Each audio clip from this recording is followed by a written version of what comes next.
right now on the radio, but he was being like satirical with it, and I can appreciate that. It's like some Weird Al Yankovic type shit. Yeah, yeah. I'll say this too about the mumble rap shit. It's like I feel like a lot of these dudes are being exploited more than we've ever seen. Like they're mumbling, but they are talking though on these tracks. Like, niggas is talking about lean and I do this, I do this. It's all like destructive shit. Like there is some turn up, just party shit, and I can rock with that. But when you're being exploited for the money, just to like promote certain messages because it sounds good over a speaker, like I can't really rock with that. And I can even say that, okay, maybe that makes me a little bit of a hypocrite because I've supported dudes that might be lyrical that have been on that same shit. But for me, at least those dudes are heeding like the art of writing.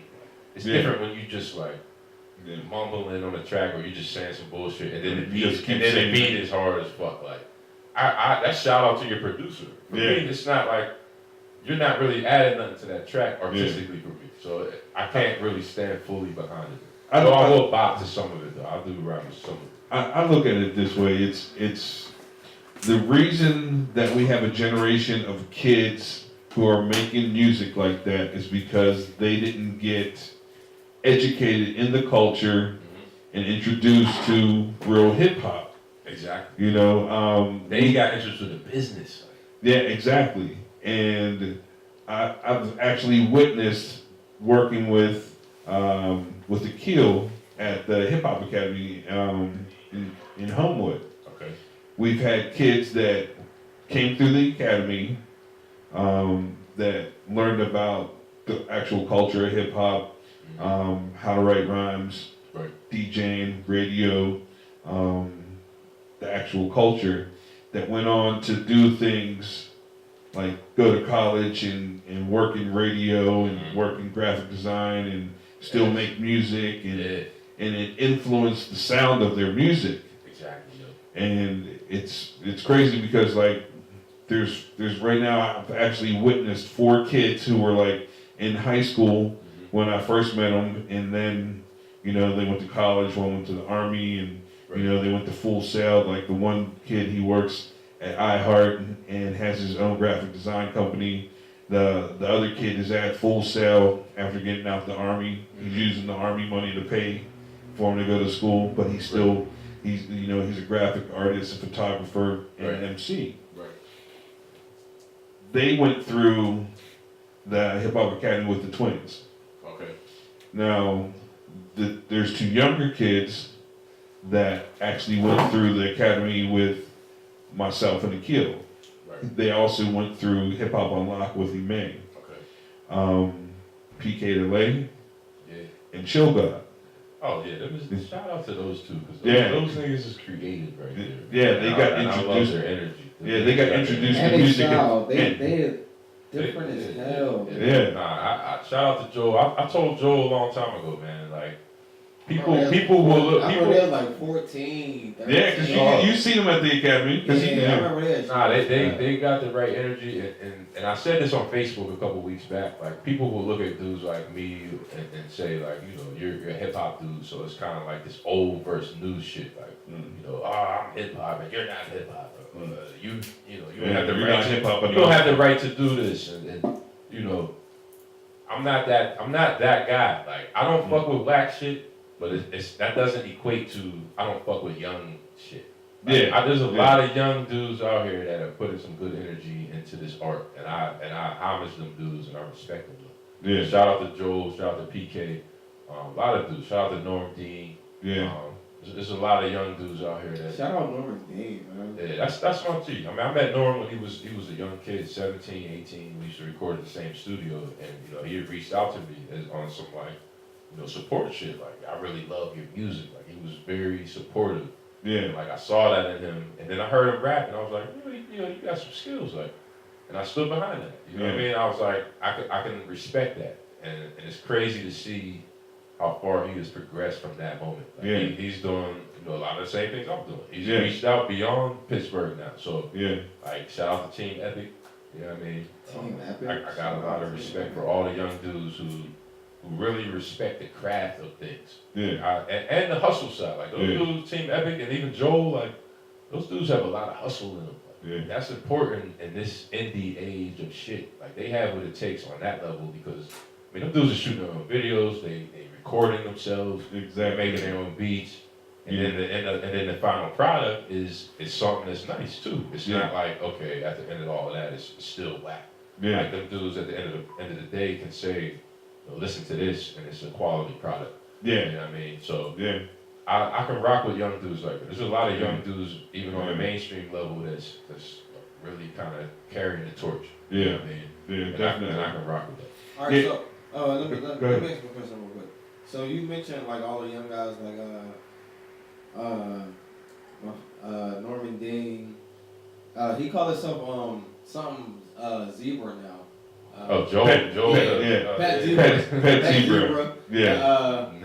PK Delay. You mentioned young cats like that and other guys like that. How about the other younger cats, but that's in a different, I'll say, lane than them, like the Reese Youngins and like I'll say the Ascos, Jimmy Wapples. How you feel about those guys? I'll say this: as long as you are approaching this shit on a creative perspective, I have respect for you. Even if your shit may not sound like my creative product, if you're approaching it with like an artistic mind, I respect it. The dudes who I will not respect are the dudes who are approaching this craft and this great art strictly on some business shit. Yeah, Like, just to get paid. like your flow is basically like a business model. Like, you know what I mean? Like I can't rock with that. I don't get that vibe from the dudes that you mentioned though. From like Jimmy, I met Reese Young and he showed a lot of respect to me as an OG, quote unquote. He knew who you was? Yeah, he was like hugs, you know what I mean? He was because the dude introduced me to him and then we kind of both was just like, oh yeah, I heard of you, I know.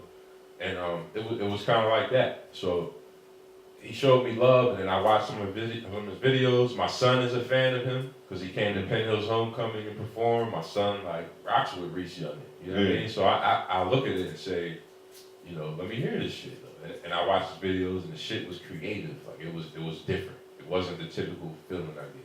Jimmy Wobble, same thing. Like these dudes, they had that hustle and that like that it's that Pittsburgh shit. Like Pittsburgh niggas do always bring something a little bit different, no matter what lane you in. And I respect them dudes. Like, and as far as Asco, I met Asco. Shout out to Asco. I met him. I don't know if he remembers this, but I performed at Levels when POP had a show that was crazy. It was the craziest show I've seen. Shout out to Like POP. niggas was going backflips in there. Chicken and beans. Where y'all at, man? Mees, and by the way, Mees is my favorite. I'm gonna basically say Mees is my favorite like Pittsburgh rapper. That's like not in my lane of things though. Like Mees, I feel like he has that wit and that he still has the lyrics though, and that's a gift if you could do both. Like that's skill right there. All right. R.I.P. to Dead. Shout out to Teflon, FTR. Oh, and Asco. The Asco story. So I met Asco at Levels. I want to get into my question. Go ahead. I performed at Levels for the POP show. One. I opened and I did a lot of shit from my Present Future album. Cross My Heart was on that. A lot of my old tracks. And Asco came up to me afterwards, yo, and Mees after him. They looked me dead in the eye, and niggas was like, yo, you was killing shit, yo. Like you got that shit, man. Like the dudes looked right at me dead in the eye and said that shit. And from that moment on, like I respected them niggas. Like, and I haven't really talked to them, got a chance to build with them since then. But I'll never forget that moment though. Like the dudes showed love, and it was for me. It was like, okay, the hip hop lane backpack can vibe with like this other lane, and we could see like the commonality between each other, which is that we both are on some artistic shit. Like when I listen to Mees, I know he's trying to say some shit that's gonna make you go, ugh. Like, you know what I mean? He's taking time to write that shit. Like, all right, so I respect that. All right, so you sound like you're a big Mees fan. I don't want no biased opinion. You know where I was going at with this, but shout out to Teflon, R.I.P. to Dead. You know what I'm saying? But them two, Mees and Teflon, did have a battle. They did battle. They both made tracks. Yeah. Who do you give that to? Who do you give that to? Hey, I'm gonna say this, man. Mees, I felt the shit between them two, but then when I seen him go to like Bath Salt 4 and all that, I was No. Let's let's clear some up. Keep it at just me's in them? Yeah, because Bath Soft 4 and like I think Bath Soft 3 or one of them, those wasn't for me. No. One Bath Soft was for me. No, I know. The rest of them was for like S Money and. Nah, it was them other Skeezo. dudes. No. Yeah. I was basically what I'm saying. Him and I me. was kind of sleeping on Tef when it was him and me. Is what I'm saying. Okay. Like by the time he got to Bachelor, I look back on the me shit and I'm like, yo, this nigga Teflon is fucking like spazzing on niggas. And I look back like, oh, hold up, man, this nigga's defeated all these niggas. But on some straight lyrical shit, like me's, I feel captured that moment of time though. Like it was, you know, because they tried to shit on him basically, not shit on him because it was all competitive. Me's is the only one that had a credible comeback. Like his comeback was he came at him back, but Me's had the more credible comeback than me. That shit was hard. But like you said, Teflon body kill. No. When it was all said and done, like Tef bodied the game. Everybody. He had niggas sitting around waiting, like, wait a minute, I hope I ain't Bath Soul fucking 6. You know what I mean? He had the bird in check, yo. He had the bird in check for a minute, yo. He did. Rest in peace. Honest opinion. Shout out the Hubs, man. Keeping it real, keeping it. That's keeping it all the way. Some niggas a lot. Matter of fact, why don't we go to some music? We got something with you and John Quest. It's like this is Karma. Oh, with Vinny Paz. Shout out to Philly. Pazzy. It's the DJ Goodnight Show, One Life Studios.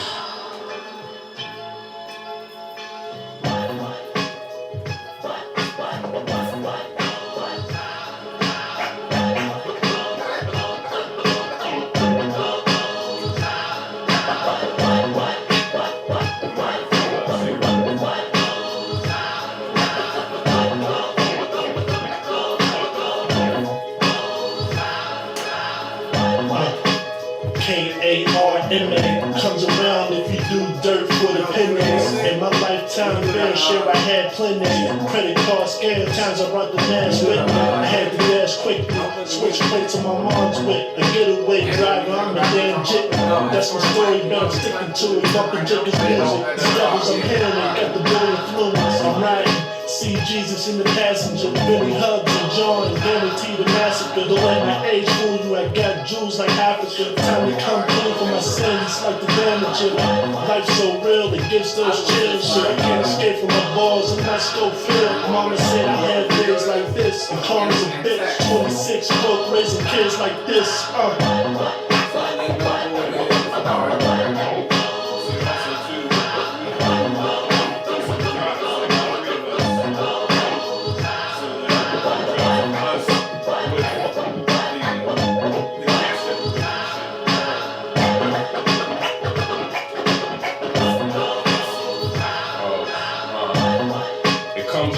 Full circle when you're planting foul seeds where the ground's too fertile. Try to stay on track. Yeah, I found a few hurdles, but my shortcuts turn into my worst moments. Thinking back to my foul ways, grown man stuck in my child days. The fast bucks turn into bad luck. Bagging up, getting bagged up. Mad as fuck, I'm in the back of the paddy truck. Goddamn, I had enough. Young and wild, acting like I never had enough. But in reality, had more than the average does. Took for granted what was granted to us. Hands are cuffed like damn, look what it's landed us. I'm doing dumb shit, pressing down thumbprints. Got a bright future, so I'm begging for expungements. Man, it never had to be this way. But either way, still see them in my dreams today.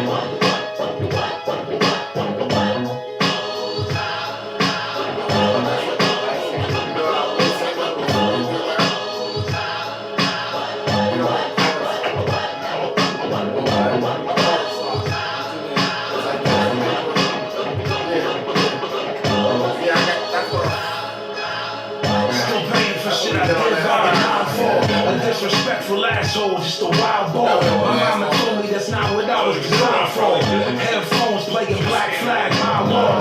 You don't wanna be locked up behind bars. Don't wanna see the big monsters in the line walls. You don't understand the purpose of divine law. Rick Ross, the rhyme, buddy ain't a crime law. Why you think they shot his motherfucker live for? Cause you can tell that he ain't gangster from his eyeballs. I wrote graffiti first time I saw Star Wars. Leaving my fucking watch 3 days of the condor. I'm just trying to enter the greatness of God's door. I'm just trying to see through the face of society.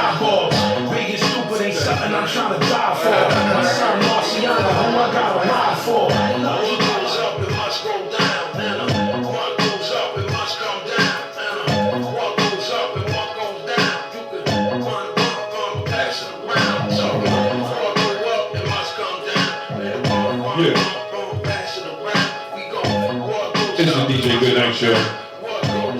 Hubs. Yeah, Quest. Karma. It's the DJ Goodnight Show. That was a high chart, bro. But good morning. It's not good night yet. Good look on that. All right, so thank you. So, how you link up with John Quest, man? How you link up? John Quest. Shout out to John Quest. He's from Penn Hills, same area as me. We didn't go to Penn Hills together because he's a little bit younger than me. But just kind of in those circles of people, and then also just in through the rap circles, just he was with Varsity Squad, him and Beatty, big ups to Beatty. Just linking with them, kind of crossing paths in the whole like Time Bomb era of things when they was doing a lot of events at the Shadow Lounge. They're up on Penn Avenue now. Yeah, Deli Bread. Back when they was on Highland, they used to throw a lot of shit at Shadow Lounge. Like they were closely connected to that. We would have shows all the time. You would always bump into Quest and BD. And it just kind of grew from there. Like I just met him through that. Then it's like, oh, you from Penn Hills? Okay, we got to let's build. And then from there it was, we did a couple of tracks. We were supposed to do an album together. We had an EP. And I'm gonna say shout out to Thomas Genesis. Thomas from Genesis. I call him Thomas Genesis because that's his Twitter name. His last name is not Genesis. But He basically wanted to like facilitate an EP of me and John Quest, and unfortunately it came at a time when me and Jit was working on Peace of Mind, so I couldn't really devote the necessary energy into that project, and it eventually just like fell through altogether. Yeah, that would be dope. That was right around when we did Barbarian 2, and that shit was crazy. Now we did Barbarian Part 2, which is supposed to be on his next album. Okay. Mm-hmm. No one heard that yet except for Soy. Shout out to Soy. Right, you ain't got it on. It ain't on here. That's not only Quest has that. Oh man. Because I don't even know if Quest finished up his the Let's get Quest on the DJ Goodnight Show. No doubt. Gotta get Quest. Yeah. See what he been up to, man. He fell back. Quest. Yeah, I had him and BD on Block Talk on the Block Talk show because I had them. They headlined. How long ago was that though? How long ago was that? Oh, I mean, it's been a minute, man. Yeah, that's what I'm saying. You gotta get him on that. It was like right in the middle of Varsity Squad because they had. I did a show at the Swiftly Legion, and I did a show at the Swiftly Legion, and they headlined.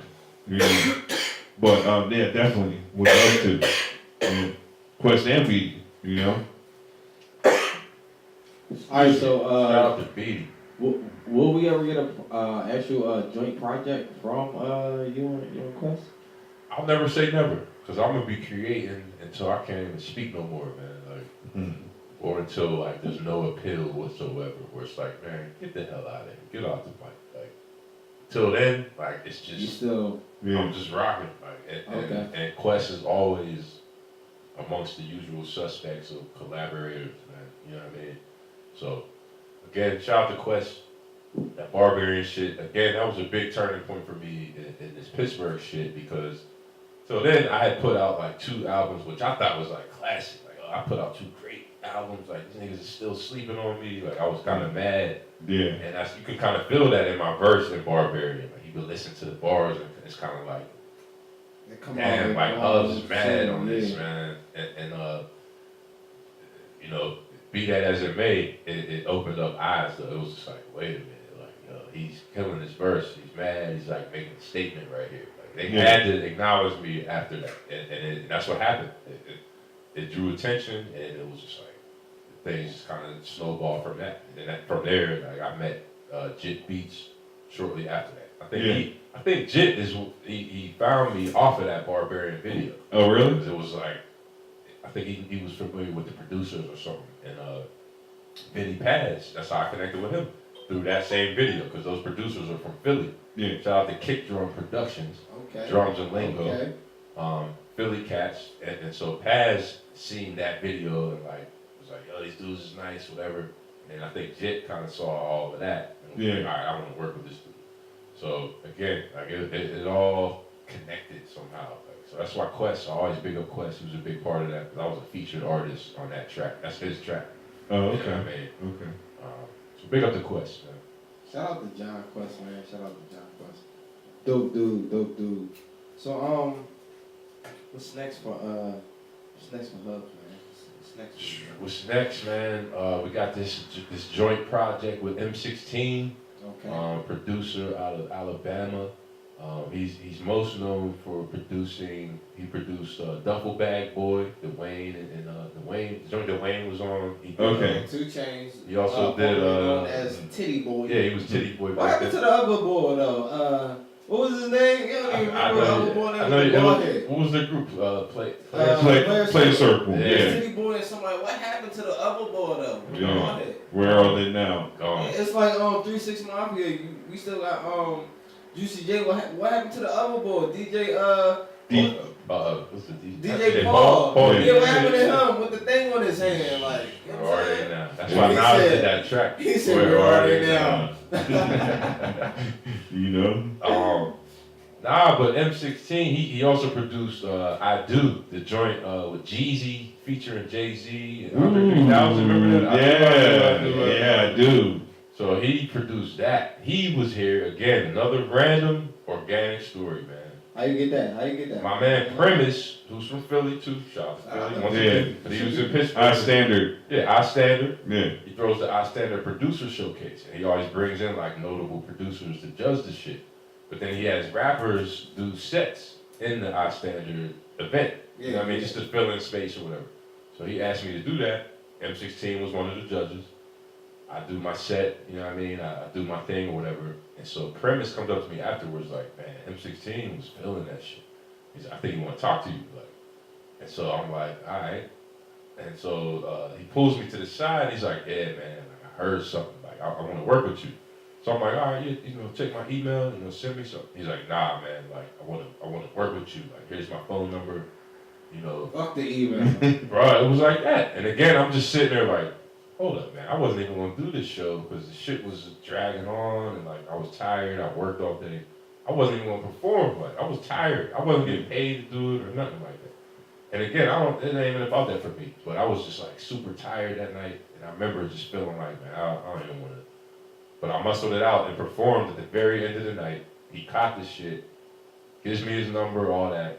We connect an email, and I'm like, all right, I'm ready. You know what I mean? You can send me whatever. Like, I'm ready. I look at my email, there's a folder with 20 beats. Ooh, shit. And then I scroll through the beats, and I'm just like, wait a minute, man, these beats is crazy. So then I asked him, I'm like, because that's when I recorded the 16 joint, which I dropped last summer, and it was on MP3. I'm like, dog, you sent me 20 beats. Like, I would rather we just put a project out than me, like, randomly use these beats you gave me. Like, why don't we, like, make something out of this? And he's like, yo, that's a go, green light. Like, this dude, you know what I mean? He was just always, like, with it, like, whatever. Yeah. And so, you know, I said, hey, let's do a project. I meant to drop it kind of last year, but it worked out better timing-wise in the end to be dropped, like, around this time. A lot of, basically because of the content. The CD is called Black Privilege. That speaks to layers of shit that you know what I mean, that I've really gathered over this whole crazy season of time where I felt like I needed to make an album that really like stood for like mattered on a big level that really reaches people. But the concept came to me because I felt like there is a privilege in all of us, really. But, you know, obviously as a black man in America, African American, it refers to that too. Yeah. So it's like, there's a privilege in all of us that I feel like we kind of overlook a lot of times. We're looking for like, you know, to grasp onto the system, you know, why don't y'all, you know, validate me, you know what I mean? Yeah. Help me do this, give me this, you know what I mean? And it's fucked up because they do us wrong in this country, man. But it's like, in that, you can't realize the true illness that's inside of you that allows you to maneuver through anything. Like, any of the evil fucking bullshit, like, you can maneuver through it if you can master yourself and really, like, realize the true power that you have in there. Like, you know what I mean? And if you don't, then you're going to be the dude who is very pissed off at the fact that, like, Donald Trump is in there. And we're all pissed off. Let me not poo-poo that. I'm not. Not pissed off, but it's kind of like, I accepted the fact. Yeah, exactly. See, that's what I'm saying. You probably have more knowledge of yourself and, like, what you're still able to do in spite of him being in there. You know what I mean? I went to work. He became president. I got up and still went to work today. You're still living, like, you still can think, you still can, like, Exactly. put together an ill-ass plan. Exactly. You can put together, like, I could put together an ill-ass album that could, like, reach. Like, it's in me. You know what I mean? That's a privilege. That's a privilege to have that in you, though. If you don't see that, though, if you don't see that in yourself, you're going to be sitting around mad as fuck, waiting for Donald Trump to fucking grant you some kind of shit, some favor. Or I'm hoping that it sparks more people to get more involved in politics.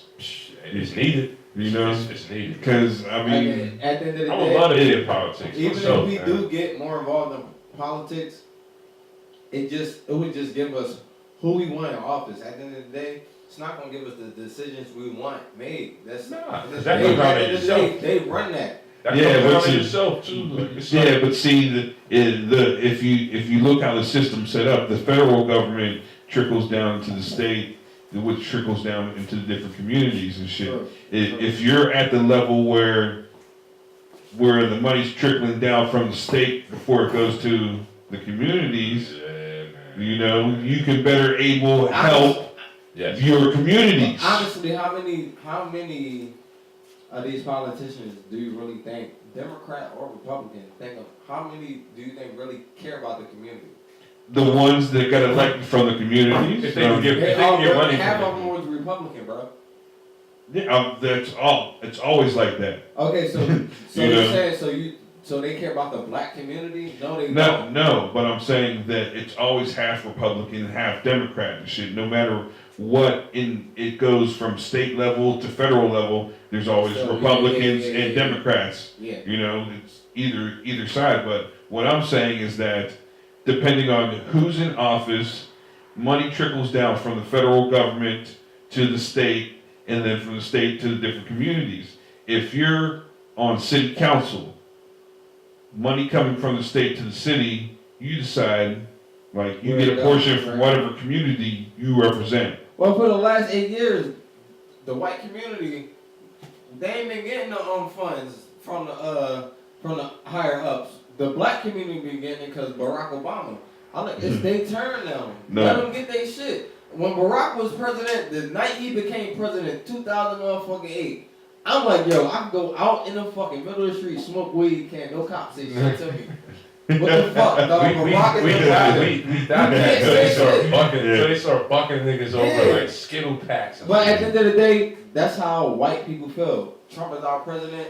Now, nigga, we can fucking do whatever we want right now. Well, honestly, it is like that because it is like you gotta let them have it though. But honestly, I honestly think that once Trump gets into office, he's a businessman. He's gonna all day. He's gonna bring everybody together. He's gonna run the government like a business, and deal with people based on how they can make money for the country. Because it's as simple as this. A businessman is not going to isolate a whole group of people because that's counterproductive to his business.